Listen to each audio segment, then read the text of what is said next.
So, China has a variety show specifically for indie bands. And when I say indie bands, I do mean independent rock bands that play everything from emo to math rock, folk to goth, krautrock to Mongolian metal. It is a glossy, high-budget show viewed by millions of people, and its popularity has caused rock, punk, and metal to go from a tiny niche to a huge cultural movement, practically overnight, just as the related show, The Rap of China, had done to hip-hop a few years earlier.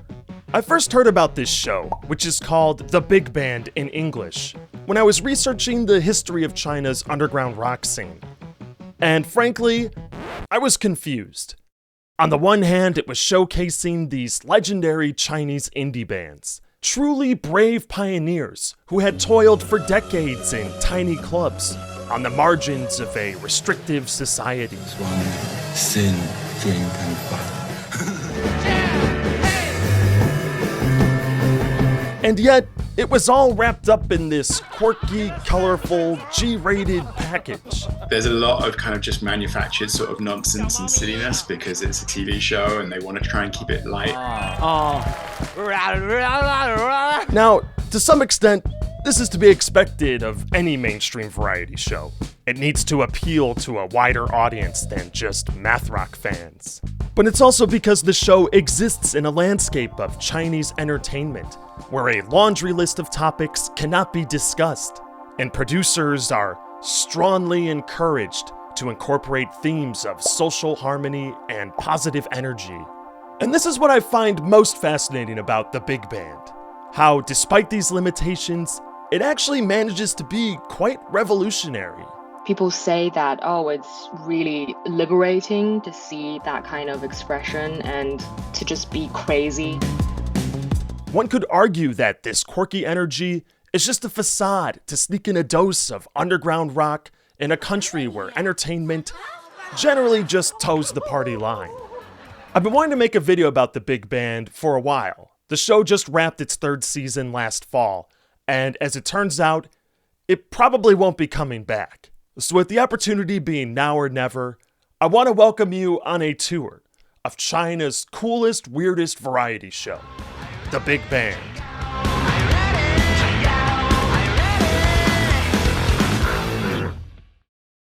So before we begin, I want to introduce you to Jake and Emily, two writers and industry critics who will be helping me along the way. Jake spent 15 years living in China, where he covered the indie scene for various outlets, and currently publishes a bi-weekly newsletter on Substack about Chinese bands. I think like a lot of people when they first visit China as tourists or as visitors were hit with the kind of Mando pop, and you kind of hear like a lot of very saccharine kind of tunes everywhere. And I just kind of thought there must be something else kind of going on.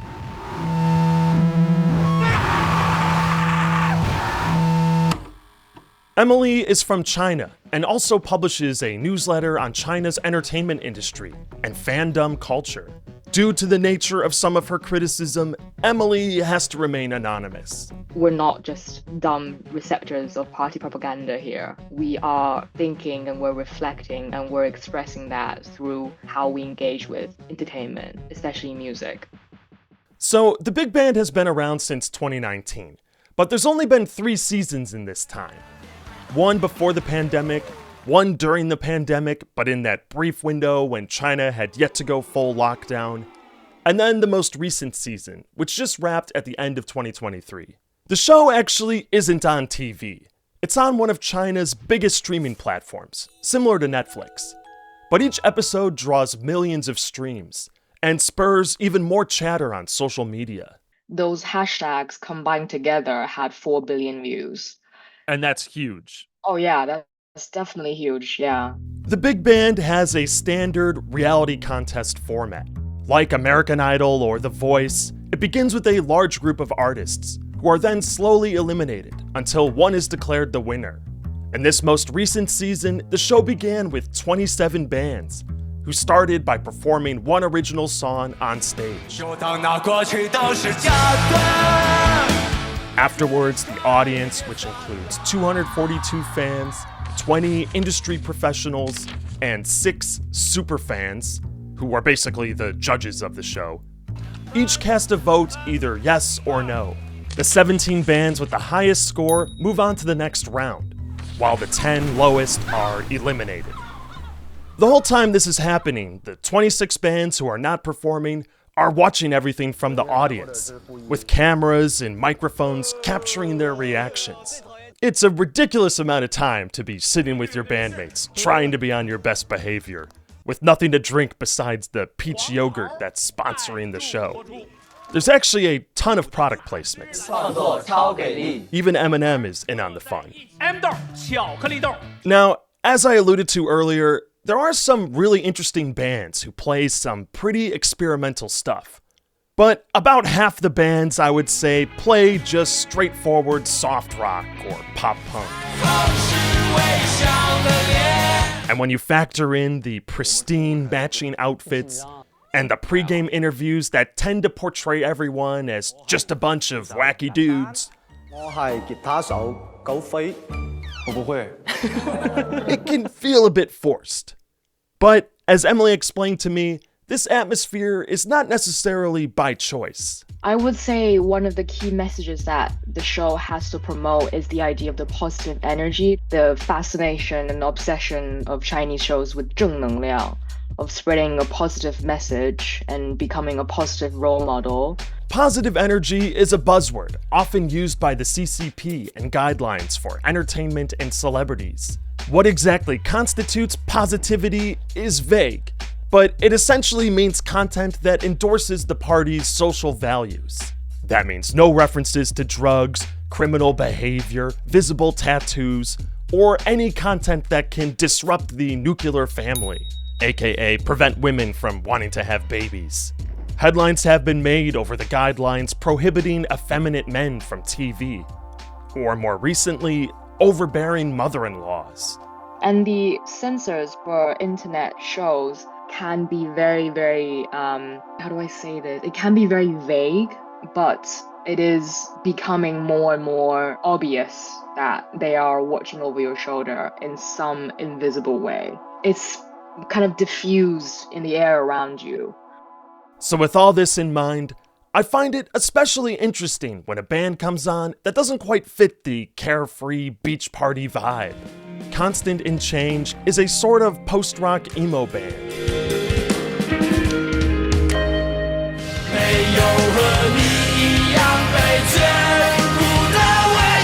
While this isn't a genre I normally seek out, they feel a bit more authentic to me. 因为就是我写这首歌的时候，其实我的状态也不是很好。都几岁了，跟我同辈的人都已经当制作人，然后赚很多钱了，然后我就会觉得，天哪，我在干什么？ I guess it's just more relatable to a 30-something YouTuber who hasn't gone viral in a while. Impressively, the crowd is pretty into it, and they give Constant in Change a promising score. And by the way, just to clarify, a lot of these bands have both English and Chinese names. I'm going to be using their English names whenever possible, but if you need to know the Mandarin for whatever reason, it will be written in the description. So immediately after Constant in Change is Birdstriking. This is actually a band I knew about before, and I was stoked to see them on the show. They have a unique sound with interesting guitar riffs and great energy.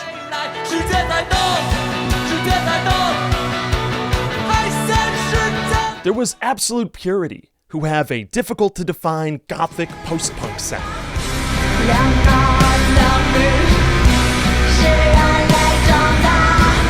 And then there was GriffO, pure, unadulterated math rock.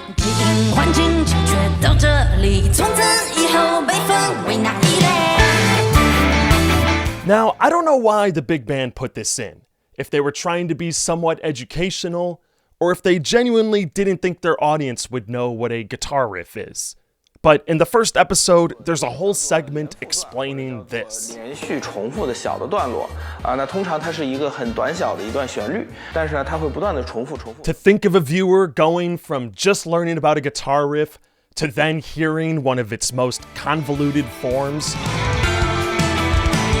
is awesome. I love that they did this. But as far as how the audience feels about it, you probably saw this coming, but GriffO was eliminated. As was Absolute Purity, as was Birdstriking. Ouch. But before I could lament the losses, another band comes on that grabs my attention. Huxiaochun's sound isn't super original, but they're one of the first bands to have a nice grit. One of the band members just stands emotionless, holding a bamboo flute, waiting for his cue to start. And when he does, it's a pretty awesome sound.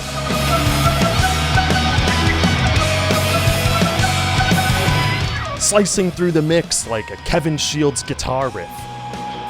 Afterwards, the 5 band members just stand there awkwardly. The judges' attempts at playful banter fall flat. 你们其他各位有什么要跟我们聊的吗？ And it's just making me relate to these guys so much more. 没人理我。那位吹笛的那个。 The judges decide to single out the flute player, who just has such classic musician energy. 您是什么感觉？我是很飞的感觉。 Anyone who's gigged around knows a guy like this in their local scene. The dude who spent so long making inside jokes in the tour van, the line between sarcasm and sincerity has totally vanished. 你继续。继续什么呢？ So he stands firm, refusing to play along. At this point, he's just trying to make his bandmates laugh. 介绍一下感受啊，然后平时的爱好。平时爱好装修。 Now, I feel like I should take a second here to explain who these judges are. The head honcho is Ma Dong, who actually hosts a lot of variety shows on this same network. The others are all music experts, including pop singer Na Ying, music producer Zhang Yadong, and then Wowkie, a famous pop punk singer you might already know for his song that went viral a few years back. You're just gonna have to look it up later. I can't explain it right now. There's a rotating guest slot, and then the final judge is Pun Lei, a singer of punk and new wave band New Pants, who actually won the first year's competition. So our hero, the stoic flautist, breaks the awkward silence by professing his adoration for Pun Lei. 彭磊，我特别喜欢你。 He asks if he can give Pun Lei a hug, and Ma Dong says, go for it. 这边能下来，你来吧，你来吧。 Now, my understanding here might be lost in translation, but it certainly seems like they're poking fun at this gentleman's ability to walk a straight line. 他走路也非常的沉稳。啊，对。你看。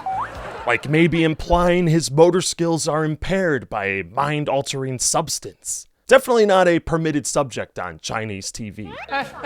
他不是彭磊，这是彭磊，那不是。 When he finally gets to the stage, he does in fact hug everyone. And it's amazing. 今天是你的大日子，你今天还想抱谁？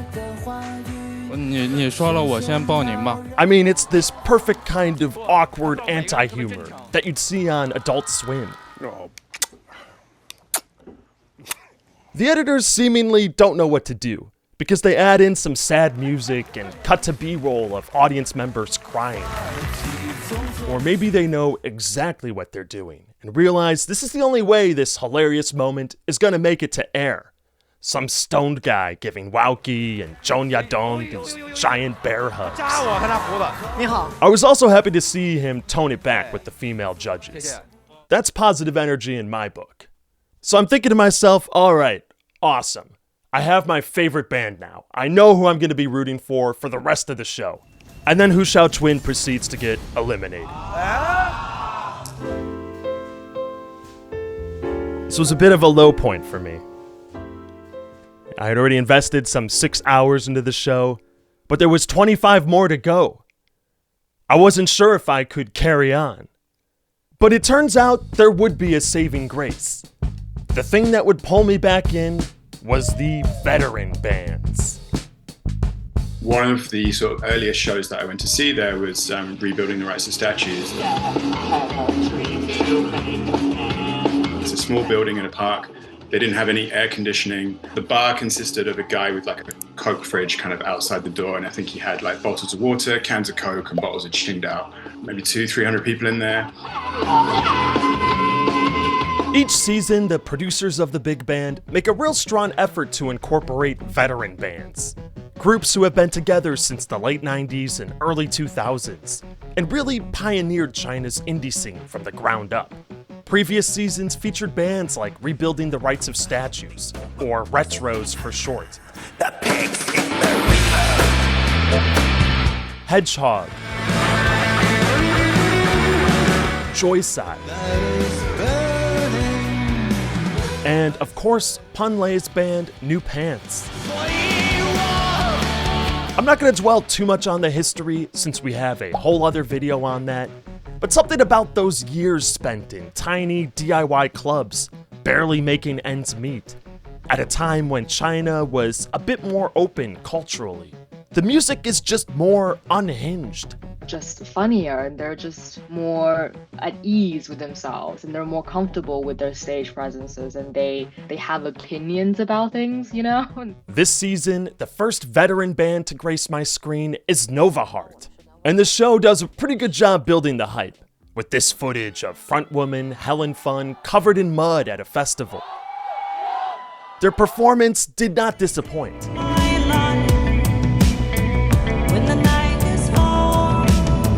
Watching Helen's frenetic dancing made me feel like I too released some stress today. Buyi Band is a bit more straightforward rock and roll, but it's pretty enjoyable. And their white-haired drummer, Funky, really steals the show. Funky! Funky is originally from Japan, where he played in the successful band Bakufu Slump throughout the 80s. However, he relocated to China in the early 90s and has been there ever since. Supermarket is introduced as one of the country's first electronic bands. Frontman Tian Pun comes off as a real DIY guru. 你平常这么一个小房间一直待一天？对对对，待好多天。这边做音樂，這邊做視頻。 The music reminds me a bit of Massive Attack or Radiohead.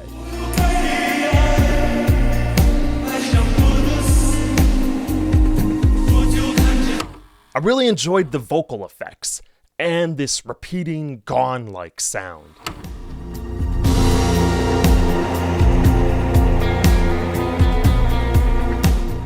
And then there's Secondhand Rose. 当之无愧的摇滚巨星，摇滚圈里的奇葩，就没见过这样的。Secondhand Rose is fascinating for a few reasons. They have a unique post-punk sound that adds elements of folk music from the far northeast of China, where singer Lian Lone grew up. And their live show involves elaborate, flamboyant outfits, with Lian Lone often cross-dressing, a long tradition of Chinese theater.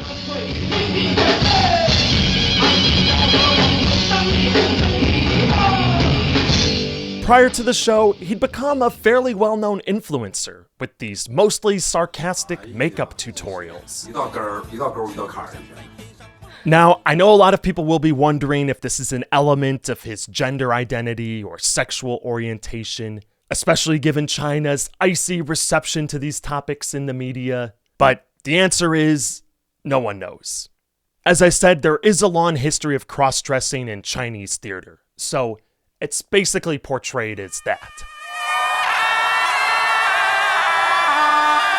So the band takes the stage, and you can immediately tell there's some pros in the house. Despite not understanding the lyrics, I particularly love his grouchy vocal delivery and that bitter guitar riff.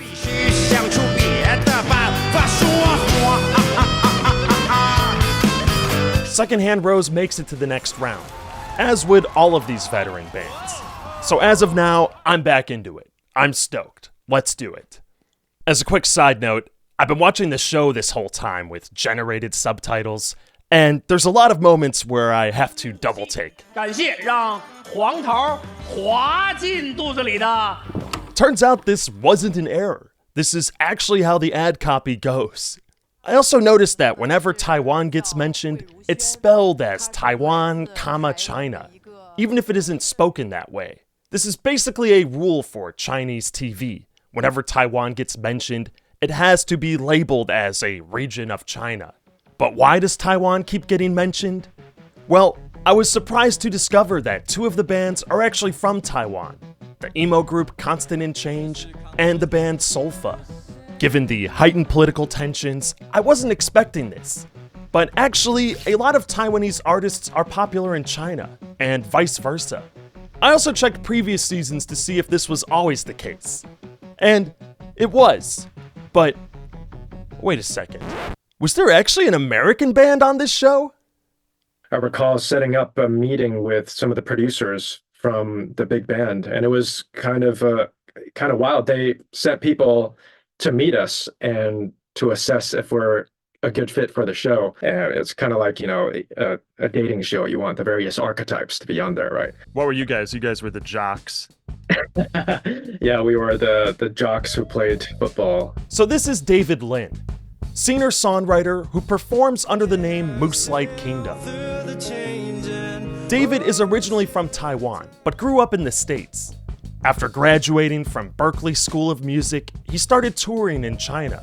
I think just the opportunity was there, and it seemed like something fun to do when you're in your 20s. After gaining some attention, they got the invite to appear on season 1 of The Big Band, a show nobody at the time predicted would be huge. It was definitely a very long process. You were asking, was it really filmed in one day where you sat there for 12 hours? But it was filmed over the course of a week. So we wore the same clothes every day and showed up to set.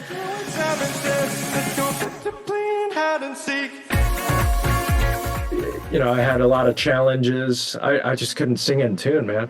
And I think also other factors. Like I had just come back from the US, right? And the pollutants in the air really affected me. Like I felt it was sandpaper in here. And I remember mentioning that in a backstage interview as I was unplugging cables. They were like, so how did you do? And I was like, yeah, not that well. And they were like, what happened? And I was like, yeah, the air quality. And they were like, that's not making it on the show. I've offended some people. Mooselight Kingdom, unfortunately, did not move past the first round, and none of their interview segments were aired. So I asked David if he remembered what Ma Dong and the other judges had said to him. It kind of flew by very quickly. I was also very concerned that, what if they asked some really spicy questions to my bandmate Sean, who doesn't speak Chinese?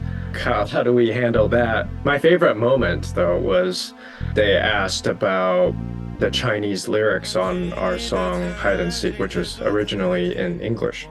And so, I tried to be a little funny, and I said sarcastically, I just popped the English lyrics into Google Translate. And I swear there was 7 seconds of silence after that. Clearly my sarcasm just didn't translate. David had a lot more interesting stories about the show. I couldn't fit them all in this video, but we made a follow-up available on Patreon. So please go check that out once this is over. So meanwhile, on season 3, the first round is finally over. 10 bands are eliminated, including, of course, Huxiaochun, and 17 are moving on to the next round. But wait! One band will be resurrected. The judges vote and pick 4 bands that will compete for the last spot. Their task? 4支乐队需要根据题目创作1分钟的即兴作品，准备时间1个小时。题目由亚东来出吧。好，我就随意了啊，就用这个主题。一闪一闪亮晶晶啊。 Now, I definitely thought this was a joke, but sure enough, while everyone else leaves to eat dinner, these 4 bands head into rehearsal rooms, where they start debating how to make Twinkle Twinkle Little Star sound cool. I've actually never been more glued to the screen as I am right now. Forget all the social, political analysis. I just want to see 4 talented indie rock bands compete over this asinine task like their lives depend on it. As you'd expect, tensions are high. 没有 You can see the stress in everyone's eyes. But before you know it, the time is up. 回到现场啊。 First up is Julian Zhenren. With an octave pedal on the guitar, they play a sinister James Bond-like riff. I'm impressed by the quality and quantity of vocals written in less than an hour. However, for the twinkle riff, they take a bold risk and play it in a minor key.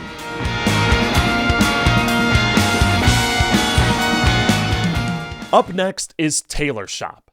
And by the way, this is the first time they reveal that the whole stage is a giant conveyor belt. That alone tells you how enormous the budget is for this show. Tailor Shop did an impressive amount of programming in such little time, but I fear their stage presence may not be enough to win over the audience. Birdstriking has easily my favorite performance. Tons of energy and a cool atmosphere.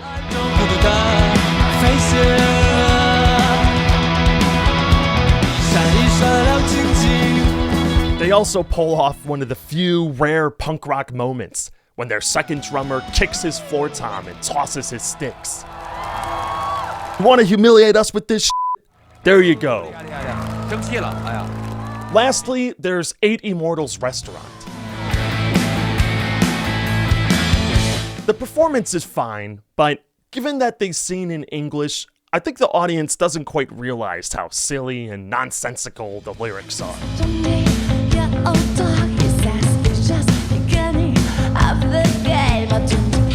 Well, the votes are in, and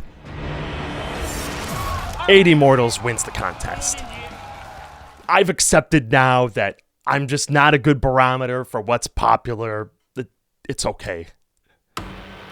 Okay, guys, I need to tell you something from the heart. We at Bandsplaining are bad at clickbait. I'm constantly humbled that these videos get tens of thousands of views, but frankly, it's just not enough ad revenue to support the channel right now.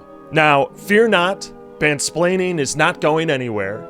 We're just shifting to a new business model where we'll be politely asking for your subscription on Patreon. A lot of you guys have said you'd like to see more analysis on these topics. Well, we started a podcast doing exactly that. In fact, there's a companion podcast to this video that's over 90 minutes of more stories and more music related to the big band. The Patreon is also where we share office playlists, uncensored YouTube videos, and all sorts of other exclusive stuff. So, go check it out.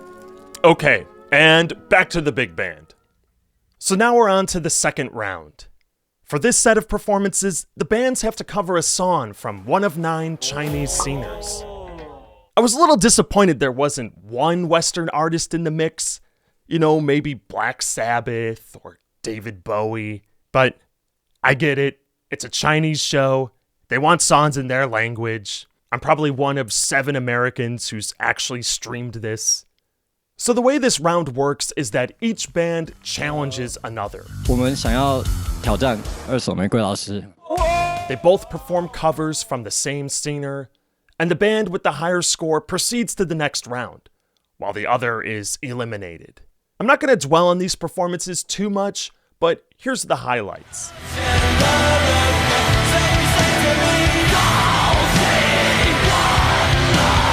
Constant in Change challenges Secondhand Rose. And while they put on a good performance, they're simply no match for the veteran band.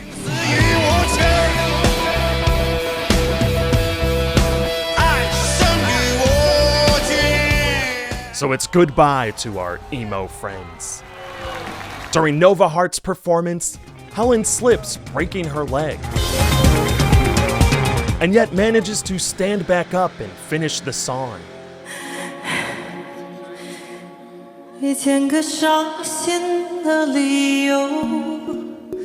She makes it all the way through the judging before heading to the hospital. Immortals Restaurant redeems themselves with this solid cover of Chan Yushun.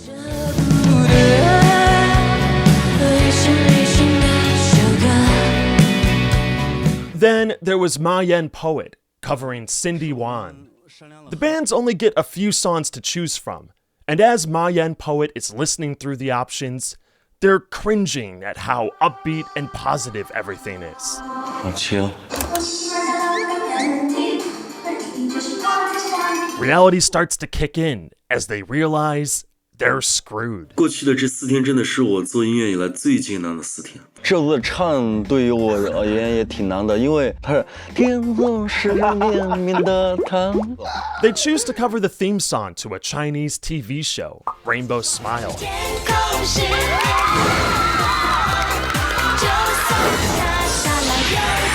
And when they begin their performance, it's played in an over-the-top, absurdly positive fashion.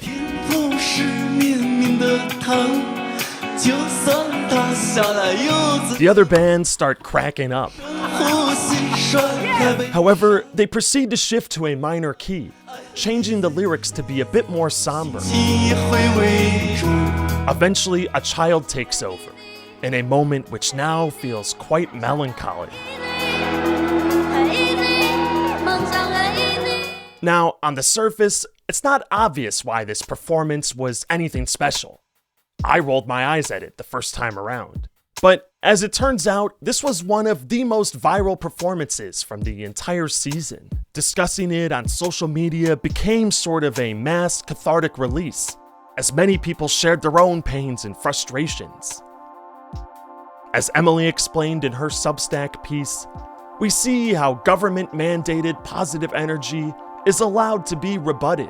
The show becomes a space where people can let loose and see their own agony reflected back at them.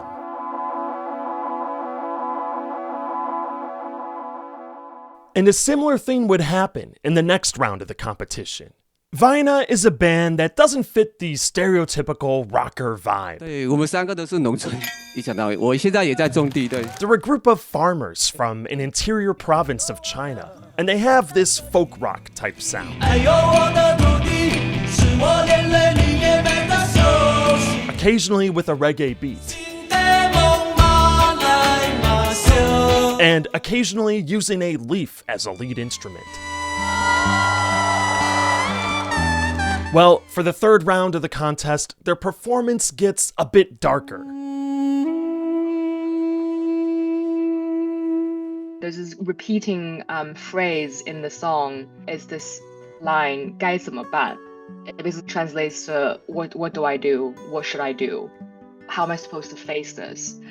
It goes through a person's life. From a first person's point of view, it says like, I'm now 6 years old. Your trouble is falling in the field and getting dirty, and your parents are going to be angry at you. And then when you're 18, what am I going to do about not being in university? When I'm 38, what am I going to do about middle age crisis? And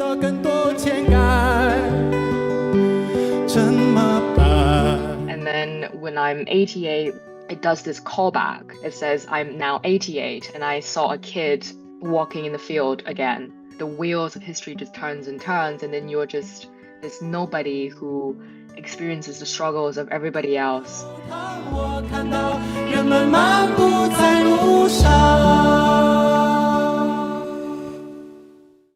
And as it turns out, this would be the most viral song from the entire series. Not any of those earlier fun performances with guys jumping around, acting goofy. No, it was a few guys standing around with acoustic guitars just singing a incredibly depressing song. So why is this so subversive? It's not an overtly political song. Vaina is not directing their despair at any specific structure of power. But they didn't need to. The way people read it at home and discussed it on social media offered them a rare outlet of angst.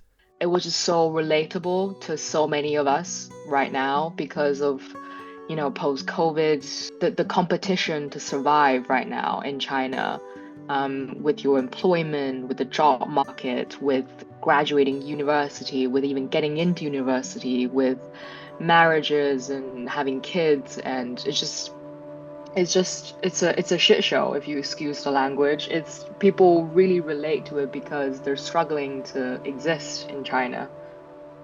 And look, I know what some of you are going to say. We have these same problems in America, Europe, in the West. I know, it's true. But that's really beside the point. We have thousands of outlets to express our despair, whether it's musically, politically, through comedy, literature, fandoms, fashion choices, gender expression. It goes on and on. We can communicate our frustrations to friends and family without our text chain suddenly getting deleted. And it just isn't the same in China. This is why these rare portrayals of angst, sarcasm, and despair cut a bit deeper. Alright, but let's brighten the mood a bit. We're gonna fast forward now to the final round. I know I'm cutting ahead, but there's a lot of filler in this show, and I just want to get to the good stuff. There's only 5 bands remaining. Well, technically 8, but 3 of the bands are coming in with such low scores, they're not gonna make it. For the final round, the bands are playing an original song, and this generally means the best or most famous one from their catalog. In spite of the broken leg, Nova Heart has made it through. The song they choose is Lackluster Number. It's sparse, with just drum machine and bass, but Helen's haunting voice pierces through.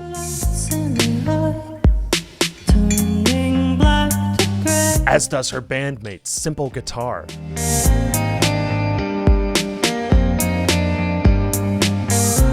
Honestly, this might just be my favorite song from the entire show, but given how my picks tend to end up, it's not always a good sign. Next is Anda Union, a large ensemble from Inner Mongolia, the part of Mongolia that is within China's borders. They play a range of traditional instruments alongside hard rock drumming to create this massive sound, including some awesome throat singing too. Their song in the finale is especially menacing. The inclusion of Anda Union was another controversial aspect of the show, as China typically does not show ethnic minorities outside of cultural shows on CCTV3. While some people complained on social media, the actual audience on the show clearly has not minded, as they routinely give Anda Union some of the highest scores. There's a very decent chance they're going to win the competition. Up third is Secondhand Rose. Now, throughout the show, the band has generally toned back their outfits compared to what they normally do not on TV. But for the finale, Leon Lone goes all out with a massive feathery cape. Suspension is built with a Chinese lute, and when the song kicks in, it's brilliant.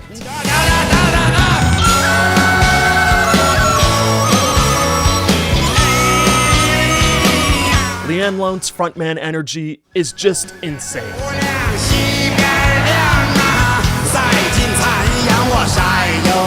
Fourth is Berlin Psycho Nurses. Now, this is a band that, on paper, I should love. They have all these cool post-punk, psychedelic, and krautrock influences, which is basically how I describe my own band.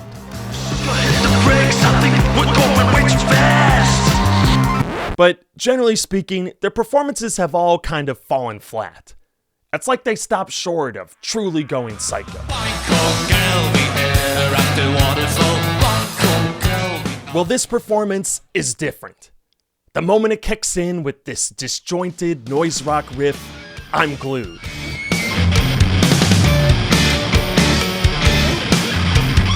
Midway through, lead singer Ala Wu pulls out a flute, creating this beautiful cacophony of sound.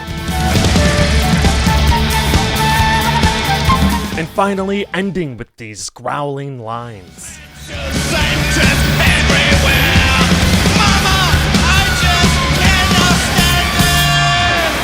I could definitely see these guys pulling out a surprise win. Finally, there's Vaina. They invite children from their village to join them on stage, singing this song about fireflies and harvesting corn.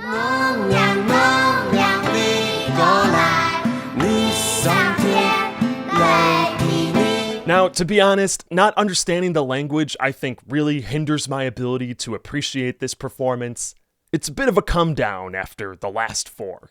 But the audience always seems to like them, so who knows? The bands leave the stage and the votes are tallied. The tension is palpable as Ma Dong prepares to announce 5th place.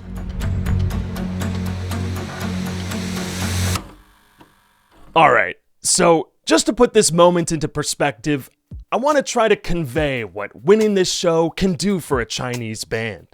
After 20 plus seasons of American Idol, I don't even know who's on every year. I didn't even realize it's still running till I looked it up. But the big band has a massive impact on the country's rock and entertainment industry overall. Previous winners have gone from barely making ends meet to becoming superstars. I mean, take RE-TROS, for example, one of the first bands that I saw live in China, playing to maybe 300 people in an unair-conditioned venue in a park in Shanghai. After they played the big band, they went and played one of the biggest arenas in the city. And that's an arena that, when Taylor Swift came to Shanghai, she played that venue. Justin Bieber has performed there, the Rolling Stones. And echoing this has been a boost in indie rock overall. Various reports show the number of large-scale music festivals has doubled or tripled compared to pre-pandemic levels. And the same can be said for smaller venues, which in China are known as live houses. So many live houses are coming. They're coming to the market now. Like, it's like a regular thing that people do now. Like, you go to see gigs on the weekend. Few people could have predicted that a country whose government has been increasingly wary of foreign influences now has 2 interior cities competing for the title of rock and roll capital. But that's not to say everyone is pleased. As one friend who works in the business told me, a lot of bands reject offers to appear on the show because they don't want to sanitize their music, their language, or their image. There's op-eds questioning if the rebellious spirit of rock and roll can really exist when bands are forced to do commercials for hair products.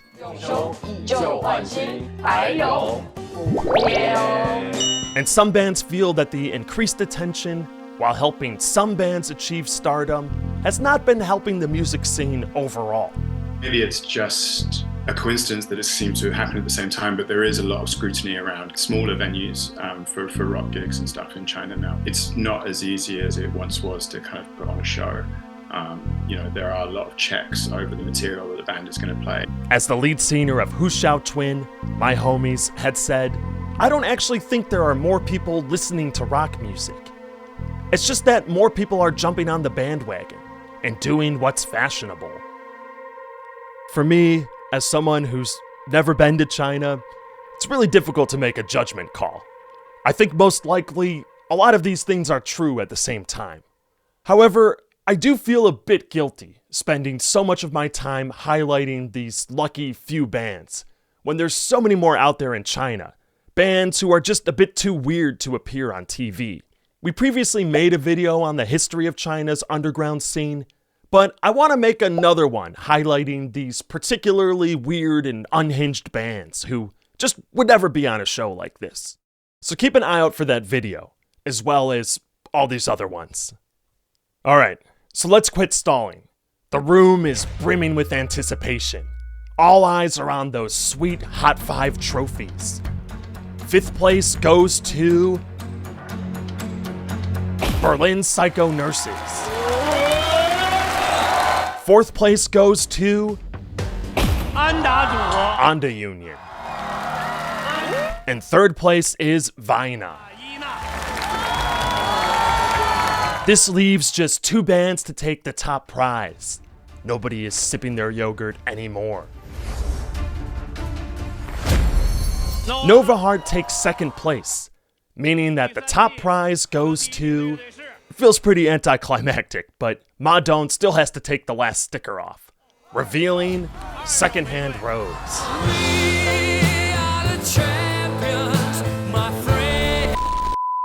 During his acceptance speech, Leon Lone references the fact that there probably won't be another season of the show.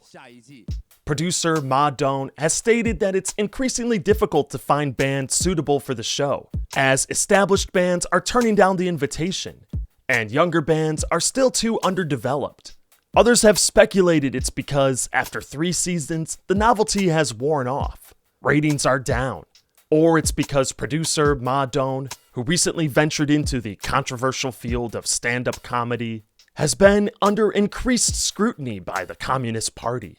But whatever the reason, it's clear that even though the big band has ended, rock and roll in China will live on. 摇滚乐大家可以随便玩，摇滚我希望只要活着，我们就必须摇滚。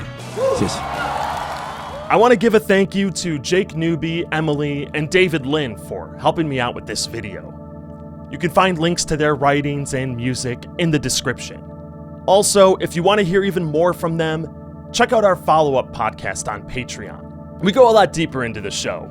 I think if you like this video, you're going to enjoy it. All right, until next time.